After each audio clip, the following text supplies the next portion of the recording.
Sur les sommets du Maïdo, à plus de 2000 mètres d'altitude, ses racines et ses écorces de végétation calcinée rappellent les incendies de novembre 2020. 175 hectares de plaine et de remparts sont dévastés par les flammes.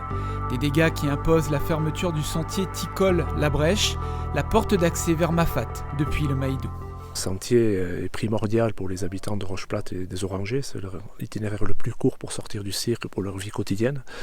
Donc nous avions cette urgence, mais qui s'est accompagnée de prudence. Il aura fallu presque 10 mois pour observer et dégager les roches instables sur cette falaise fragilisée. Le département, avec l'appui technique de l'ONF, a travaillé à sécuriser ces 5 km de sentier. Les ouvriers forestiers de Mafate ont reconstruit à la main une partie du sentier. On a commencé par taper dans le talus amont, et voilà, sur 2 mètres de hauteur, à la baramine, à la pioche, au burin et à la massette. On a travaillé même au burin. Et puis on a profité des rochers que l'on décollait pour les garder et les poser sur le sol. On appelle ça un épaulement rocheux qui permet de tenir le sentier sur sa partie plane où les gens vont poser les pieds. 1 kilomètre de sentier reste particulièrement abrupt. Pour sécuriser ce passage, 2 voies de main courante sont installées sur 60 mètres de long. Alors une main courante, c'est un câble qui est contre le talus amont, sur lequel les gens posent leurs mains et se tiennent de façon serrée ou un peu moins serrée suivant leurs impressions, mais qui permet d'éviter toute chute. Ces travaux en fait montrent que le département et l'ONF ont un partenariat qui est assez fluide parce qu'il faut réagir rapidement.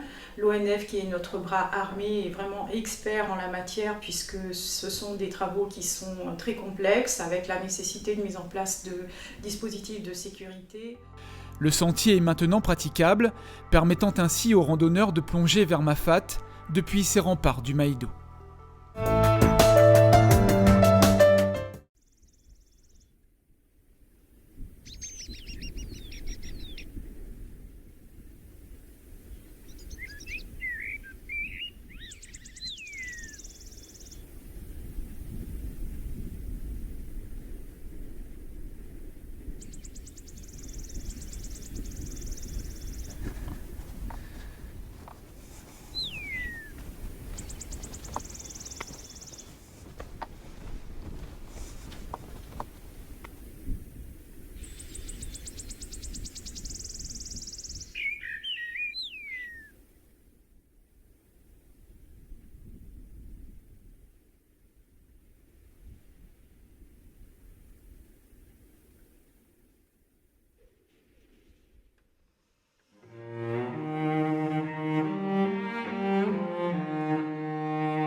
Ces images montrent bien la force du déluge qui s'est abattu sur la commune de Saint-Joseph au cours du week-end dernier.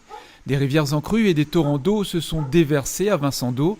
Ce mur d'une dizaine de mètres de long s'est littéralement effondré, laissant le passage libre à l'eau et à la boue qui se sont engouffrés dans ces habitations. Plusieurs familles ont tout perdu, comme Wendy Payette. Ici, on avait de la terre tout jusqu'à la porte. Ils ne gagnaient plus ouvrir les portes en bois. Les gens la raclaient tout. On voit mon béton, les neuves. Là, on apporte sur un morceau de trottoir pour essayer d'éviter. Les pompiers de Saint-Louis, que m'y remercie, parce que ils sortent loin. Et l'eau l'a rentrée dans toute la maison. On n'a plus rien. Même l'armoire, là, encore sur pied, mais il faudra vider. Nous n'a plus grand-chose. Le préfet, le sous-préfet, le président du département ainsi que les maires de Petite-Île, de Saint-Joseph et de Saint-Philippe se sont rendus sur place pour constater l'étendue des dégâts. Tous se mobilisent, comme le département, pour aider les familles. Nous avons un service des interventions qui est disponible, mais qui avec des travailleurs sociaux qui vont faire une évaluation pour chacune des familles impactées par cette crise, justement de ce que nous pouvons apporter. Nous le faisons en lien, je le dis, avec le CCAS de la commune de Saint-Joseph, parce que nos travailleurs sociaux sont là aussi, pareil, en coordination avec les services sociaux de la commune. Mais d'ores et déjà, nous avons des dispositifs comme le chèque d'accompagnement alimentaire, hygiène, qui peut être mobilisé. Je voudrais aussi dire que quand il y a des dégâts sur les habitations, autant que faire se peut, nous avons aussi donc un dispositif d'amélioration de l'habitat qu'on va pouvoir donc mobiliser pour accompagner ces familles. Mais la solidarité départementale, elle s'exerce en lien avec les communes et bien sûr avec la commune de Saint-Joseph ici. Les communes les plus impactées, comme Saint-Joseph et Saint-Philippe, demandent la reconnaissance de l'état de catastrophe naturelle et la mobilisation des fonds de secours outre-mer. Les équipes des unités territoriales routières du Sud sont mobilisées depuis plusieurs jours pour remettre en état les axes de circulation. Ici, dans la journée de samedi, on a eu une arrivée d'eau de la ravine Dominique et qui est passée sur la route et qui a emporté toute la chaussée. Donc on a fait intervenir nos équipes dimanche matin et on a pu réouvrir une voie de circulation dimanche après-midi en fin d'après-midi. Le Sud Sauvage a été très touché, la Petite-Île, Saint-Joseph, on a été justement sur Saint-Joseph, la région de Bézave, là-haut, donc aujourd'hui c'est rétabli. Je veux dire, il faut féliciter justement les services routiers du département, comme j'ai dit tout à l'heure, ils ont été très réactifs. Des intempéries qui montrent l'importance du plan radier lancé par la collectivité qui vise à sécuriser les radiers submersibles. Une trentaine ont d'ores et déjà été supprimés sur les 156 recensés.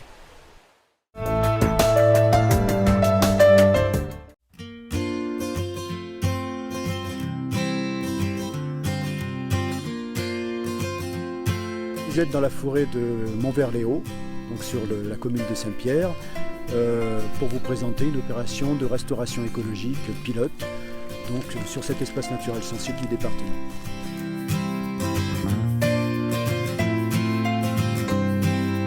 C'est un projet qui s'inscrit dans le programme de plantation 1 million d'arbres du département. Alors vous vous trouvez dans une forêt là, qui a été acquise par le département en 1997 pour la protéger, puisque à l'origine cette forêt était menacée par un projet de défrichement. Donc l'ensemble de cette forêt devait être rasé pour mettre en place des prairies d'élevage. Donc le département est intervenu pour la préserver durablement. Malheureusement, dans cette forêt primaire qui est inscrite au patrimoine mondial de l'UNESCO, vous avez une enclave d'anciennes friches de prairies dans laquelle on se trouve actuellement, dans laquelle vous avez des espèces exotiques envahissantes qui petit à petit vont proliférer, se développer, puis envahir la forêt environnante et risquent de la détruire. Donc on intervient sur cette friche qui fait environ 6 hectares pour cicatriser en fait le milieu, c'est-à-dire qu'on va reboiser cette prairie avec des espèces indigènes pour refermer le milieu, pour refaire une peau si on veut et permettre à la forêt de s'installer. Et à terme on aura donc reconstitué la continuité écologique de tout le massif qui s'étend depuis la plaine des Grecs jusqu'à Notre-Dame-de-la-Paix sur 800 hectares. Alors pour ce projet qui fait 6 hectares, là nous en sommes à la phase des essais préliminaires, des essais de mécanisation et de plantation.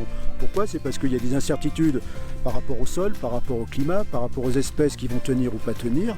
Donc avec l'équipe de la SPL, on fait des essais de plantation en ligne à la mécanisation, après gyroboyage, et on va encore faire des essais de plantation en ligne avec un pic à canne, c'est-à-dire qu'on va faire un sillon et on va planter dans le sillon. Pourquoi ?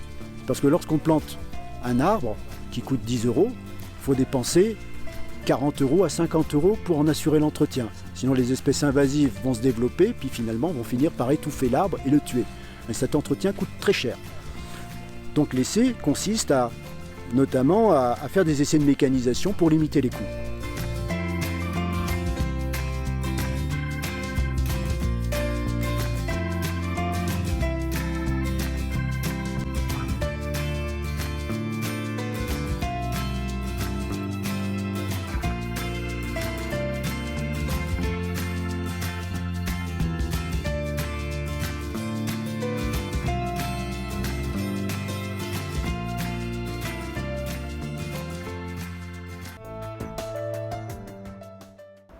Le Challenge des créateurs dévoile sa 24e édition.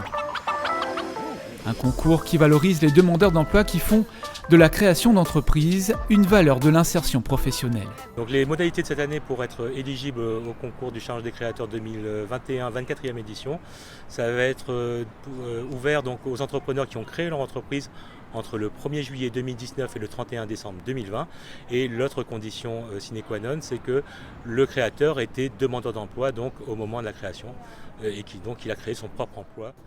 Un challenge qui garde les mêmes formules, 7 catégories de prix récompensés avec chacune un lauréat et un finaliste, des dotations financières et de l'accompagnement stratégique auprès des partenaires du réseau Point Chance. Notre population réunionnaise qui connaît vraiment les effets néfastes du chômage, moi j'ai envie de leur dire, n'ayez pas peur, lancez-vous. On est là avec les chambres consulaires, on vous accompagne sur le montage du projet. On vous accompagne avec des dispositifs financiers, quel que soit votre âge. Il y a des dispositifs financiers au sein du département. Il y a les chambres consulaires qui sont là aussi pour vous écouter, pour vous accompagner. Il y a la chambre des experts comptables qui sont là aussi pour donner des bons plans d'organisation au niveau de la gestion financière. Donc, osez. On compte aujourd'hui 114 lauréats du Challenge des créateurs depuis son lancement en 1998. Jean-Wally Romelli en fait partie. Il a gagné en 2020 le prix de l'innovation pour sa technique de couverture des toitures en chaume de vétiver. La notoriété par rapport au produit que nous défendons depuis avant et aujourd'hui il est valorisé par rapport à ce concours. est gratifiant et voilà quoi. C'est que du bonus quoi. Les inscriptions sont ouvertes sur le site du département au www.département974.fr. Vous avez jusqu'au 17 octobre à minuit pour participer à cette aventure des créateurs d'entreprises.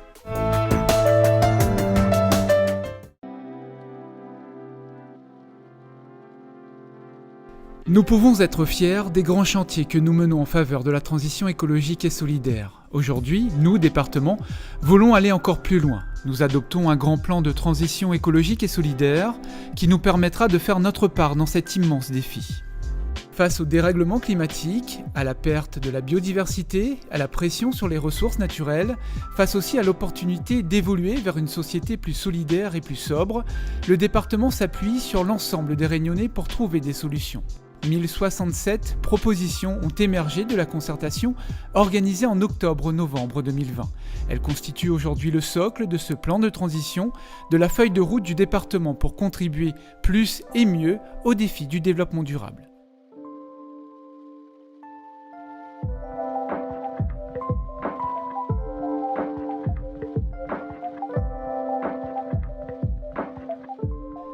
C'est l'ensemble de l'administration qui transforme ces pratiques pour que les préoccupations environnementales soient pleinement intégrées à notre fonctionnement. Nous diviserons par 2 la quantité de déchets non recyclables générés par notre activité d'ici 2025. Nous expérimenterons au sein des directions volontaires plusieurs actions de réduction des déchets non recyclables. Grâce au partage d'expériences et en s'adaptant à chaque situation spécifique, nous généraliserons les actions les plus pertinentes. Les élus et les agents n'ont pas attendu la mise en place d'un plan de mobilité pour laisser leur auto à la maison. Ça fait 5 ans que je prends le bus pour venir travailler. Donc ça fait des économies déjà. On n'a pas d'essence à dépenser, on n'a pas de voiture à faire des révisions. Là-dessus, c'est super. On n'a rien à dire. Aujourd'hui, entraînons l'ensemble des agents et élus dans une mobilité plus durable, en se déplaçant moins et mieux. En 2023, nous souhaitons que 500 personnes du département aient évolué vers un transport moins polluant grâce, par exemple, à une plateforme de covoiturage. Nos achats doivent entraîner les entreprises de la Réunion vers de nouvelles technologies et façons de faire. Pour cela, nous visons en 2026 un objectif de 50% de marché comprenant une clause environnementale dans un dialogue constant avec le monde économique.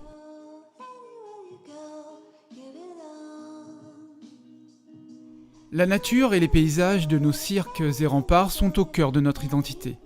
Pour préserver et valoriser notre biodiversité, nous replanterons 1 million d'arbres d'ici 2024 et nous menons une politique offensive pour protéger nos forêts des espèces exotiques envahissantes. Preuve qu'écologie et développement durable peuvent travailler main dans la main, nous réaménagerons nos espaces touristiques emblématiques comme le Pas de Bellecombe et le Maïdo. Nous engageons une transition agricole pour nourrir tous les Réunionnais avec des produits frais, locaux, issus de l'agriculture raisonnée, biologique ou de l'agroforesterie. Dans les prochaines années, cela signifie créer un label de reconnaissance des produits pays. 80% des fruits et légumes et 95% de la viande fraîche seront produits localement. 5 millions d'euros sont réservés au développement du bio sur les 5 prochaines années.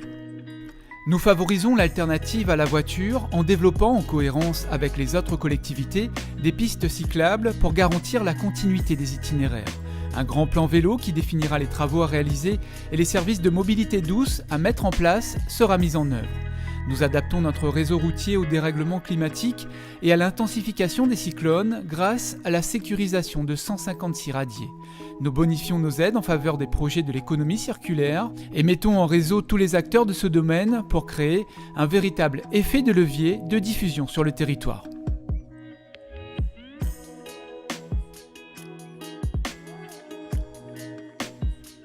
La transition écologique doit être solidaire. Elle nous associe tous pour que chacun puisse y contribuer, mais également qu'elle profite à chaque Réunionnais et Réunionnaise.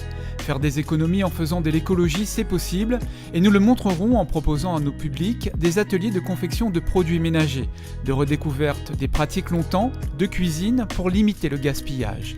Nous associons tous les Réunionnais à ce grand mouvement grâce à un plan de sensibilisation qui intègre aussi les plus jeunes dans les crèches, établissements scolaires, établissements d'accueil d'enfants ou de jeunes adultes. Parce que nous ne pouvons rien faire seuls, nous mobilisons et appuyons nos partenaires pour développer des actions conjointes de transition écologique et solidaire.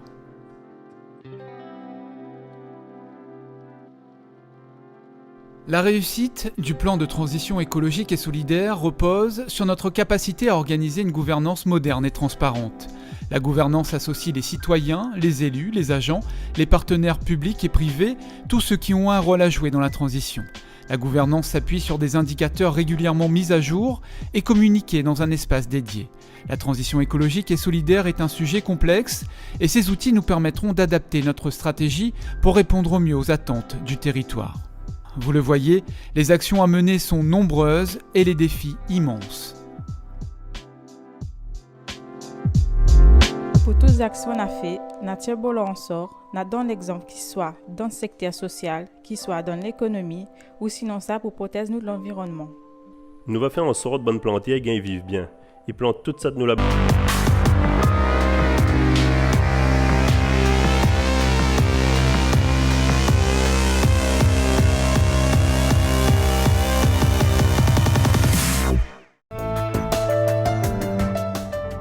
Sur les sommets du Maïdo, à plus de 2000 mètres d'altitude, ses racines et ses écorces de végétation calcinée rappellent les incendies de novembre 2020. 175 hectares de plaine et de remparts sont dévastés par les flammes. Des dégâts qui imposent la fermeture du sentier Ticol-La Brèche, la porte d'accès vers Mafat, depuis le Maïdo. Le sentier est primordial pour les habitants de Roche-Plate et des Orangers. C'est l'itinéraire le plus court pour sortir du cirque pour leur vie quotidienne. Donc nous avions cette urgence, mais qui s'est accompagnée de prudence. Il aura fallu presque 10 mois pour observer et dégager les roches instables sur cette falaise fragilisée. Le département, avec l'appui technique de l'ONF, a travaillé à sécuriser ces 5 km de sentier. Les ouvriers forestiers de Mafat ont reconstruit à la main une partie du sentier. On a commencé par taper dans le talus amont Et voilà, sur 2 mètres de hauteur, à la baramine, à la pioche, au burin et à la massette. On a travaillé même au burin. Et puis on a profité des rochers que l'on décollait pour les garder et les poser sur le sol. On appelle ça un épaulement rocheux qui permet de tenir le sentier sur sa partie plane où les gens vont poser les pieds.